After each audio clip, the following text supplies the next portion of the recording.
Assalamualaikum warahmatullahi wabarakatuh. Perkenalkan, kami mahasiswa-mahasiswi dari Universitas Mataram untuk Fakultas Ilmu Sosial dan Ilmu Politik Prodi Sosiologi Angkatan 2018. Kami dari kelas Sosiologi B. Nama anggota 1. Elu Arjuna Bungantaka, 2. Muhammad Ulul Azmi, 3. Mega Kartika. Kami akan mempresentasikan tentang teori aliran hubungan manusiawi. Semakin maju dan berkembangnya dunia industri, terutama sejak meletusnya revolusi industri di Inggris, membuat banyak ahli berusaha menemukan satu teknik manajemen yang ideal untuk dapat digunakan oleh pelaku usaha dalam mengelola suatu perusahaan. Berbagai teori manajemen dimunculkan untuk dapat diaplikasikan dalam pengelolaan suatu perusahaan. Sebagai suatu ilmu pengetahuan, manajemen akan terus berkembang. Demikian juga dengan teori-teori tentang sistem manajemen. Akan selalu muncul suatu teori baru yang bertujuan untuk memperbaiki atau melengkapi teori-teori yang sudah ada. Berawal dari ketidakpuasan para pelaku usaha dengan teori manajemen klasik dan teori organisasi klasik, yang dipandang tidak sepenuhnya dapat menghasilkan efisiensi produksi dan keharmonisan kerja. Hal tersebutlah yang kemudian membuat para ahli manajemen berusaha untuk menemukan bentuk lain dari sistem manajemen yang lebih efektif untuk dapat diterapkan dalam suatu perusahaan.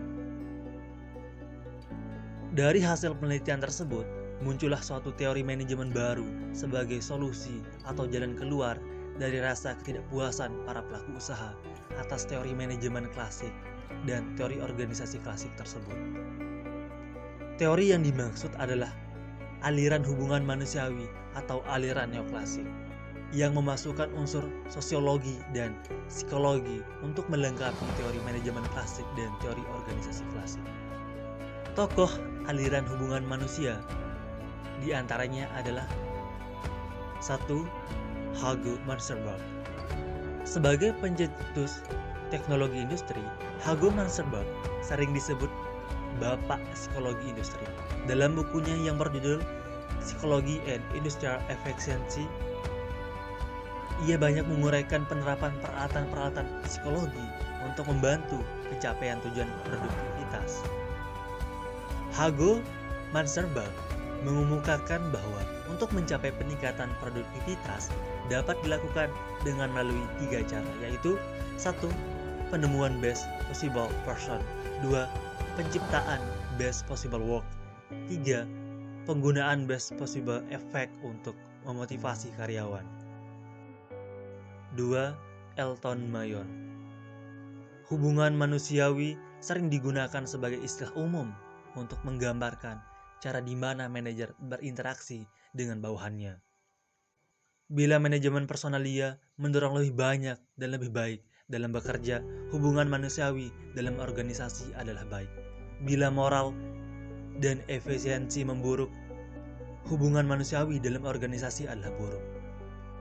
Untuk menciptakan hubungan manusiawi yang baik, manajer harus mengerti dari kelompok kami mengapa karyawan bertindak seperti yang mereka lakukan dan faktor-faktor sosial dan psikologi apa yang memotivasi mereka. Menurut Elton Mayo, perhatian khusus seperti perasaan terpilih menjadi partisipan dalam studi yang dilakukan manajemen puncak sangat mempengaruhi usaha-usaha mereka. Fenomena seperti itu dikenal sebagai Hawthorne Effect. Sumbangan pendekatan aliran hubungan manusiawi. Penekanan kebutuhan-kebutuhan sosial dalam aliran hubungan manusiawi melengkapi pendekatan klasik sebagai usaha untuk meningkatkan produktivitas. Aliran hubungan manusiawi mengutarakan bahwa perhatian terhadap para karyawan akan memberikan keuntungan. Keterbatasan pendekatan aliran hubungan manusiawi. Konsep makhluk sosial tidak menggambarkan secara lengkap individu-individu dalam tempatnya bekerja.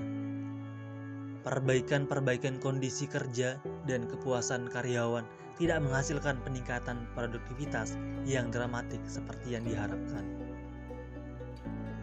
Lingkungan sosial di tempat bekerja hanya salah satu dari beberapa faktor yang saling berinteraksi yang mempengaruhi produktivitas.